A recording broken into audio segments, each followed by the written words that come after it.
Una Kapitulo 21 ug 22 mao na ang bagong Jerusalem nga mao na siya ang walay katapusang eternidad. Busa mga higala, mga igsuon, karong panahon na wala na ta sa panahon sa wala pa ang kasuguan o mga patriarka.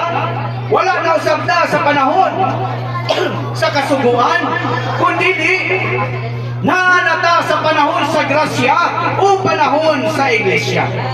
Men, sa ikaduhang Pedro 3:12 mga higala, nga nagpaabot sa o magpadali sa pag-abot sa adlaw sa Dios nga tungod ni anak ang mga langit nga gisunog mga tunaw ug ang mga elemento nga nangasunog sa ilabihang kainit mga tunaw.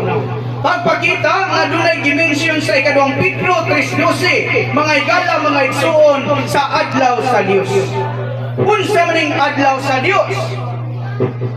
Mga higala, mga igsuon, ang adlaw sa Dios mao ang adlaw sa Ginoo. Ug alang sa mga anak sa Israel sa daang tugon, ang adlaw sa Ginoo mao ang adlaw ni Jehova. May mga bersikulo na nato makita sa Isaias 2:12 ug sa Malakias 4:1 ug 5. Niyan ang mga pamulunga, labig yung gigamit ang adlaw sa kaulugan sa paghukom alang sa iya nga pangagamhanang pagbato. Mga higala, mga igsoon, angay ta nga maghinuglog, angay ta nga makarealize ini nga sa atong pagkabuhi niining yuta ang matagusan nato mangandam gyud sa adlaw sa ato ang Dios.